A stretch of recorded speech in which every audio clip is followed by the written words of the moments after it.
लो। तो डायलिसिस एक सिस्टम होता है, जब हम लोग की किडनी किसी इंसान की फेल हो जाती है, किडनी क्या हो जाती है, फेल हो जाती है, उसका वो डेथ कर जाएगा वो इंसान, क्योंकि उसके ब्लड में ना potassium, phosphorus, urea, uric acid बढ़ने लगता है, और जहां वो नहीं, अब उसका पेशाब नहीं बन पाता, किडनी काम नहीं करेगी तो यूरिन नहीं कर पाएगा, तो डॉक्टर उसको पानी पीने का बैन लगा देता है, कर दिन भर में आधा गिलास पानी पीना है, पूरा दिन भर में तनी से एक कप, क्योंकि वो पानी निकलेगा ही नहीं शरीर से, और फिर उसको ज्यादा हो जाएगा तो कभी हार्ट अटैक आ सकता है, या फिर लंग्स फेलियर, कुछ ना कुछ क्या हो सकता है, फेलियर हो सकता है। तो इन लोगों को बड़ी दिक्कत होता था डायलिसिस वाले को, हफ्ते में 3 बार डायलिसिस कराना होता था, हर एक दिन अल्टरनेट कर करके 3 बार डायलिसिस कराना होता था, और एवरेज जो खर्च आता है डायलिसिस का वो 4 से 5 हजार आता है एक बार का। एक बार का कितना आएगा, 4 हजार, आप 4 हजार ही मान लो, क्योंकि उसके साथ ये सब चीजें होते हैं, 4 हजार। तो उसको हफ्ते में कितना करना है, 3, मंथ में उसको 12 से 15 बार करना है। अब आप समझो 12 बार भी अगर तुम जोड़ते हो और 4 हजार के हिसाब से 48 हजार मंथली खर्च है, तो जिंदा रहेगा, अगर इससे कम गया डेथ हो जाएगा। अब आप बताओ कोई गरीब और मिडिल क्लास का आदमी, तो 48 हजार सैलरी नहीं आती है, घर में पूरा इनकम नहीं होता है उसको, अगर किडनी फेल हो गया तो कहानी खत्म, और मशीनें बड़ी महंगी आती है, तो इसलिए उसके यहाँ पे ना देखो एक फेस्टुला बनाया जाता है, आर्टिफिशियल नकली नस बना के यहाँ पे, जिसमें इतनी मोटी मोटी नसें जोड़ी जा सके, और फिर इसमें से ब्लड निकाल के इस मशीन में डाला जाता है, और ये मशीन अपने अंदर लेके जाता है, और उसमें से sodium, potassium, uric acid, urea, extra पानी, पेशाब हो नहीं रहा था तो पानी तो शरीर के अंदर रह गया, फूल जाएगा शरीर, तो फिर पानी बाहर करेगा, ये करेगा, सब छान करके फिर दूसरा रास्ते से, देखो इसमें 2 नस गया होगा, एक तो से निकालेगा, एक तो से छान के भर देगा, और इसके लिए 4-5 घंटा टाइम देता है। मरीज जैसे बैठे रहते हैं यहाँ पे, तो ये मशीनें हैं यहाँ पे, ये मशीन लगवा रहे हैं हम, डायलिसिस सेंटर बनवा रहे हैं। अब सावन का अंतिम सोमवार था, इसलिए हम लोग हमेशा भगवान से मांगते रहते हैं लोग यहाँ पर, भगवान जब देता है हम लोग को तो समाज को भी लौटा देना चाहिए ऊपर वाले के लिए, तो इसलिए ये डायलिसिस मशीन लगा दिए, और इसका पूरा एक सेंटर बना दिए, लाइन से ऐसे सेंटर बना रहेगा, और जगह बता देंगे आप लोग को, जिसको जरूरत होगा उन लोग को यहाँ पर, और पूरा इस तरह से डायलिसिस सेंटर, पूरा बेड वगैरह बना रहेगा यहाँ पे। अभी फिलहाल हम लोग 10 मशीन लगाएंगे, एक मशीन से अगर हम लोग दिन में 3 डायलिसिस कर सकते हैं, मान के चलिए 4-4 घंटा ले रहा है, तो 12 घंटा इसी में लग जाएगा, तो 10 मशीन से एक दिन में कितना डायलिसिस हो जाएगा, 30, और 30 दिन है हमारे पास, एक दिन में कितनी डायलिसिस है, 30, क्योंकि एक मशीन 3 करेगा तो दिन भर में कितना कर देंगे लोग, 30, और यहाँ पे हम लोग 30 दिन करेंगे तो लगभग 900 से 1000 डायलिसिस हो जाएगा, लगभग 200 मशीन लेंगे, 200 मशीन इसका हर जिला में लगा दिया जाएगा। जिला में आदमी लगा देगा, आदमी इस चीज को धीरे धीरे बढ़कर हर जिला में, तो कम से कम कोई किडनी फेलियर वाला इंसान गरीबी की वजह से तो नहीं ना इतने दम तोड़ेगा। तो हमको लगा किस दिन किया जाए, तो सबसे अच्छा दिन क्या लगा, सोमवार, इसी दिन क्या कर दिया, घोषणा कर देते हैं इस चीज की। और इसके बाद पूरा शेड्यूल लगा हुआ है। अब इसके बाद कौन त्योहार है भाई, नवरात्रि आने वाला है, हाँ ना, तो इसके बाद का अगला है, अभी आप लोग के लिए ये नहीं, इसके बाद का ये है नवरात्रि के दिन, नवरात्रि के पहली नवरात्रि को हम लोग स्टार्ट करेंगे ब्लड बैंक। अब इतना लंबा टाइम इसलिए लग गया है कि मशीन जापान से मंगा रहे हैं लोग, यहाँ आई, और इस लेवल की मशीन रहेगी, एकदम बड़ा सा जांच और सब करके रखें, क्योंकि ऐसे ब्लड किसी गलियां डायरेक्ट नहीं चढ़ा सकते ना, उसको ब्लड लेने के बाद उसको पहले जांच करना, पता चला ओकरे में मलेरिया था, चढ़ा दिए दूसरे में, वो बेचारा ठीक होने आया था, वो नहीं पड़ जाएगा, नहीं समझेगा, हेपेटाइटिस लेके आया उसको दे दिया, उसका लीवर खत्म हो जाएगा, तो बड़ा टफ होता है। आपको ऐसा लगता है ब्लड दिए, ऐसा नहीं होता, आपका ब्लड में पहले ब्लड बैंक में घूमते रह जाएगा, आपके मरीज को दूसरा दिया जाता है, तो ब्लड बैंक। तो नवरात्रि का पहला दिन कैसा रहेगा ब्लड बैंक के लिए, हाँ, और एकदम मशीन, मतलब हम एक ही बात बोले, वर्ल्ड बेस्ट मशीन होना चाहिए। तो कहा तब आपको जापान जाना पड़ेगा, हम क्या जापान से मंगाओ, काहे नहीं आ सकता, जब चाइना से मोमो आ सकता है तो ब्लड बैंक का मशीन जापान से काहे नहीं आ सकता है। आप ये किसी को इस तरह से हम लोग नहीं छोड़ सकते हैं, हम अपनी जिम्मेदारी किसी और के ऊपर नहीं फेंक सकते हैं, तो हम लोग को ये जिम्मेदारी मिला तो इसे करेंगे। इसको अगर कोई मान के चलिए, इससे अगर कोई कॉपी करे तो भी तो समाज को फायदा ही होगा यहाँ पर। तो हमारा उद्देश्य ये होता है कि कैसे भी करके समाज से हो, और ऐसा नहीं ये आप ही के फीस से ला रहे हैं, हम अगेन बोले कि हमको व्यापारी नहीं बनना, हम शिक्षक है, आपका जो पैसा आता है तो हमको लगता है कहाँ से लौटाएं आप लोग को, तो हम सोचते हैं कि आपको लौटाएंगे तो तुम लोग पढ़ाई नहीं करेगा मन से, पैसा थोड़ा लगता है यहाँ पे, तो कहीं ना कहीं से तो इसके भागीदार आप लोग भी हैं, क्योंकि ये जो भी चीज आ रहा है ये हम कहाँ से ला पाएंगे, आप ही लोग के बीच से, ये ब्लड बैंक में यहाँ पे। और आप स्टूडेंट्स के लिए जो बड़ा दिक्कत हो जाता है यहाँ पे, तो डायग्नोसिस सेंटर भी, डायग्नोसिस सेंटर में आपका एक्सरे हो जाएगा, आपका ईसीजी हो जाएगा, इको हो जाएगा, ब्लड जांच हो जाएगा, अल्ट्रासाउंड होगा, जितना चीजें हो सकती हैं आप लोग के लिए सारी व्यवस्था। और जितनी मशीनें हैं, ये मशीन 3 जगह से आ रही है, या तो जापान से है, या जर्मनी से है, या तो अमेरिका की जनरल इलेक्ट्रॉनिक्स से।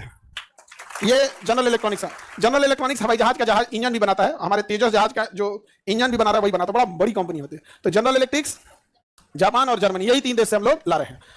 तो पहला, सबसे पहले सावन में हम लोग क्या स्टार्ट कर दिया, डायलिसिस। नवरात्रि के दिन ब्लड बैंक, नवरात्रि के दिन ब्लड, उसके बाद से दिवाली आएगा, दिवाली का दिन खुशी का होता है, लेकिन जो अस्पताल में जाता है उसका खुशी खत्म हो जाता है। तो दिवाली के दिन एक नॉर्मल इंसान के लिए जो लूटा ना जा सके, कई बार हॉस्पिटल बहुत अच्छे भी हैं, बहुत अच्छे डॉक्टर भी हैं, लेकिन कुछ हॉस्पिटल ऐसे भी हैं जो लूट लेते हैं मरीजों को, तो आप जहां अच्छा चाहते हैं करा सकते हैं, लेकिन जिसके पास ऐसा होगा तो दिवाली के दिन हम लोग प्रोसेस करके एक हॉस्पिटल भी डाल देंगे वहां। अब बच गया तो हम बिहारियों का छठ हम बिहारियों का छठ। तो छठ के दिन हम लोग का डायग्नोसिस सेंटर रहेगा, जिसमें हर तरह का ब्लड जांच, यूरिन जांच, अल्ट्रासाउंड, ईसीजी, एक्सरे, जो भी नहीं होता दुनिया भर का, बीमारी का कमी है, ये सब चीज। तो एक ही बार में हम लोग पूरी मेडिकल चीजों को क्या कर दिए। वहां डॉक्टर बैठेंगे लोग, अगेन बता दें कि हम टीचर हैं, डॉक्टर नहीं है। कई आदमी कहेंगे कि डॉक्टर तो है नहीं है तो डायलिसिस कौन सी कर रहे हैं, गधा कहीं हम डायलिसिस थोड़े करने जा रहे हैं। डायलिसिस कौन करेगा, मशीन, और उसके लिए डायलिसिस ऑपरेटर रहेंगे और डॉक्टर रहेंगे, नेफ्रो के डॉक्टर वहां पर, नहीं समझे। फीस रहना चाहिए सरकारी, तो कह रहा कि सर जेब से जाएगा तब यहाँ पे। हम कहेंगे उससे क्या मतलब है, यहाँ पे आप करिए, इस चीज को मेंटेन करिए यहाँ। तो अभी हम लोग सारे लोग इस पे मशीनें आ गई हैं सारी। अब मशीनों को लगने के लिए होता है, हमको लगा डायलिसिस मशीन सही हो जाएगा, बड़ा का आरओ प्लांट लग रहा है उसको छानने के लिए, ये वो दुनिया बड़ी टफ चीज हो जाता है। तो हम पहली बार इस समय एंट्री किए हैं, हमको लगा अच्छा इसमें एक सबसे अच्छी चीज क्या होगी कि जितनी चीजें लगा रहे हैं इसका पुण्य आप सब लोग को भी मिलेगा, क्योंकि आप ही के फीस से, आप ही लोग के फीस से। और ब्लड बैंक जो हम लोग खोलेंगे, तो ब्लड बैंक किस तरीके खोल रहे हैं, नवरात्रि का पहला नवरात्रि। हम हमेशा आपको एक बात बोला करते थे कि आप भगवान के पास जाते हैं पूजा पाठ करने के लिए, उसके बाद कहते हैं हमारा हई कमा कर दीजिए, हम 1 किलो लड्डू चढ़ाएंगे। आप पूजा पाठ कीजिए, लड्डू प्रसाद चढ़ाइए, लेकिन अगेन एक बात याद रखिएगा, सृष्टि का निर्माता आपके प्रसाद और मिठाई का नहीं भूखा है, वो आपके अच्छे काम, आपका दिल देखना चाहता है। अगर आप उसके बनाए हुए सृष्टि में अपना योगदान कर सकते हैं तो बहुत खुश हो जाएगा आपके लिए। तो इसलिए आप लोग पूजा पाठ भी करिए, नमाज भी पढ़िए, मजार पे जा रहे हैं जहां करिए, गुरुद्वारा जाइए, लेकिन एक बार इस सब चीजों में भी अब हम लोग को आगे बढ़ना है। और आप लोग बोले भी थे, याद कीजिए 2 साल पहले जब हम नीट शुरू किए थे तो ये बात बोले भी थे हम यहाँ पे कि बाबू डॉक्टर लोग आप लोग अपने से इस चीज को सुधार दीजिए, वरना हम लोग को क्या करना पड़ेगा, उतरना पड़ेगा। केजीएस का नीट अब तो डॉक्टर बन के जाने लगे हैं। हालांकि जब हम लोग शुरू किए थे तो मजाक भी बन गए थे लोग कि नीट क्या कर पाएंगे लोग, लेकिन निकाले सके नहीं यहाँ से डॉक्टर। आईआईटी में गया कि नहीं, आईआईटी खड़गपुर में मिंटू कुमार आप लोग से मिला भी थे, गया कि नहीं गया। और हॉस्पिटल में भी हम पहली बार इस चीज को स्टार्ट कर रहे हैं यहाँ पर, और ब्लड बैंक वगैरह हर एक चीज की स्थापना।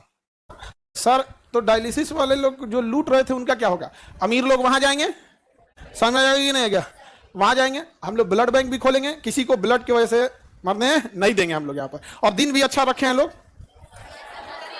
पहला नवरात्रि को, समझ में आ गया कि नहीं आ गया। तो उम्मीद करेंगे आप।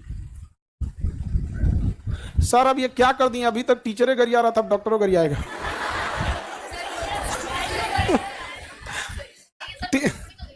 उससे अच्छा टीचर लोग का, कोई टीचर किसी की बुराई कर ही नहीं सकता जब तक वो व्यापारी ना हो। एक व्यापारी का सामान नहीं बिकेगा तो उसको लगेगा ना कि भाई हमको गरिया दे, काहे नहीं बिक रहा है। तो कभी किसी बेहतरीन शिक्षक को देखना, चाहे वो कहीं के भी हो, अपने बिहार के ही हो या फिर दिल्ली के हो, कहीं के भी हो, कभी नहीं देखोगे जो बेहतरीन शिक्षक, जैसे आनंद सर हो गए, सुपर 30 चलाएं, केसी वर्मा हो गए, बहुत सारे शिक्षक हैं लोग। आप जाके देखो एससी वर्मा सर, मेट्रो में अभी उनकी एक वीडियो फोटो वायरल हुई थी, चुपचाप बैठे थे मेट्रो में एकदम साधारण आदमी की तरह। उनसे कभी मुंह से सुने हो नहीं। एक बेहतर शिक्षक कभी नीचता ही नहीं करेगा, कभी नहीं करेगा। जो नीचता ही कर रहा है वो शिक्षक के रूप में व्यापारी है, समझा गया। व्यापारी और शिक्षक में अंतर होता है, तो तुलना शिक्षक की पहले तो ये तो चीजें अलग होती हैं, लेकिन कभी किसी को भी देखना। अभी देखिए सारे शिक्षक आपके लिए एसएससी के लिए लड़ रहे हैं कि नहीं, जो भी दिल्ली में शिक्षक लड़ रहे हैं, क्या आप बताइए उनके घर में कोई कमी है, नहीं ना, वो आप ही की लड़ाई लड़ रहे हैं। तो हम सब लोग के लिए, कोई डिजिटली लड़ रहा है, कोई फिजिकली लड़ रहा है। कई फीमेल टीचर थी, अपने छोटे छोटे बच्चों को छोड़ के आई थी। दिल्ली पुलिस अपने आप को मर्दानगी दिखा रही थी, कह रही थी कि हम मर्द रहते तो वर्दी पहने रहते हैं, यहाँ पे आप ही मर्द है तो वर्दिया उतार के बात कीजिए। पूरे पुलिस डिपार्टमेंट को नहीं कर रहे हैं, वो कोई इकलौता जो था जो फर्जी बहाली हुआ था। क्योंकि जो पढ़ के बहाली होगा ना, जो पढ़ के जॉब लेगा पुलिस में, वो समझेगा कि भैया ये जो टीचर है यही तो पढ़ाया है हमें। अरे हम नहीं पढ़ाए होंगे, हमारे जैसा कोई और शिक्षक पढ़ाया होगा। अब मान के चलिए मैथ किसी से पढ़े, जीएस के, कभी वो शिक्षक को नहीं बोल सकता। लेकिन जो पैसा के दम पे नौकरी लिया है वो टीचर बने कौन चीज, टीचर से बोल देगा मर्दानगी क्या चीज। गजब बात है। यही मर्दानगी नेताओं के सामने कहाँ निकल जाती है, सर सर सर सर मार लीजिए सर, मार लीजिए। नेताओं के सामने तो कुछ नहीं होता। सर ये हमारे हर जगह इस चीज को हम लोग क्या करेंगे, एक्सप्लेन करेंगे। समझ में आ गया कि नहीं आ गया, कोई दिक्कत। यही घोषणा करना था आप लोगों से। आज हम जब ब्लड की मशीन ले रहे थे तो इतना बड़ा वाला लिए, एकदम बड़ा वाला यहाँ पे, और इसे करके पता नहीं क्या क्या मशीन, हम तो देख के कंफ्यूज हो गए, लग रहा है कि हम नाभिकीय रिएक्टर स्थापित कर रहे हैं। इतनी बड़ी मशीनें, पूरा बेड वगैरह नहीं होता है, बेड पे उनके खाने के लिए टेबल, ऐसे दवा वगैरह अजीब टाइप का। और कभी लगा नहीं था कि जब हम चीजों को केजीएस को शुरुआत किए थे, एक समय था जब हम यहाँ से लौट चुके थे, बड़ा टूट के एकदम लौट चुके थे यहाँ पर, लेकिन महादेव को कुछ और पसंद था, नहीं समझ में आ गया। सावन का दिन एकदम अच्छा सेलेक्ट किए हैं सर, सोमवार का दिन सही, सब अच्छा दिन होता है यहाँ पर। और अब इस चीज को वही रन करेंगे, उनका हर सब लोगों का आशीर्वाद रहे इसमें, और आप लोग का सहयोग रहे। और ये चीजें हैं समाज की भलाई के लिए, और हम चाहे जहां भी हो जाए, हमें घमंड नहीं करना चाहिए, बल्कि अगर समाज की, अगर आप ऊंचाई पे बैठे हैं तो ये सोचिए कि समाज को और क्या दे सकते हैं, समझ रहे कि नहीं। अब हर चीज आप लोग को भी ज्यादा दिक्कत नहीं आएगा, ये चीजें सही है आपके लिए। हाँ नाम कुछ रह जा गया जी, नाम से क्या रखा हुआ है। आप इसका क्या चीज हो रहा है, अल्ट्रासाउंड हो रहा है, इसका लीवर का अल्ट्रासाउंड हो रहा है, इसके फैटी लीवर होगा। यहाँ लिखा देगा, यहाँ पे कहते फैटी लीवर 1। अब डॉक्टर लोग अपना समझे लोग इससे, इतनी मशीनें हैवी हैवी आ गई हैं जिसका कोई हद नहीं, और सारा एकदम एडवांस। हम कहते हैं कि जो भी मशीन लगाना ये सोच के लगाना अगले 20-30 साल तक इसका रेलेवेंसी रहे। कह सर ये वाला सस्ता आता है, 2005 मॉडल है, हम गया ये सब नहीं, यहाँ पे सरकारी अस्पताल बना देगा तुम तो बेहतरीन होना चाहिए आप। ये सारा चीजें बहुत जल्दी स्टार्टेज हो जाएंगी यहाँ पर, और आप लोग के लिए जो भी चीजें रहेंगी एकदम फर्स्ट क्लास है यहाँ पे एकदम, ये जरूरत ना पड़े कभी किसी चीजों को इस लोगों को। इसके नीचे देखिए यहाँ पे ना वो गैलन रखे रहते हैं सब, ब्लड यूरिन नहीं हो पाता है ना तो इससे निकालता है। यहाँ पे अलग अलग मशीनें रहती है, बहुत हाई पावर की सबकी मशीनें रहती है। ठीक है, और यही सूचना आप लोग को देना था।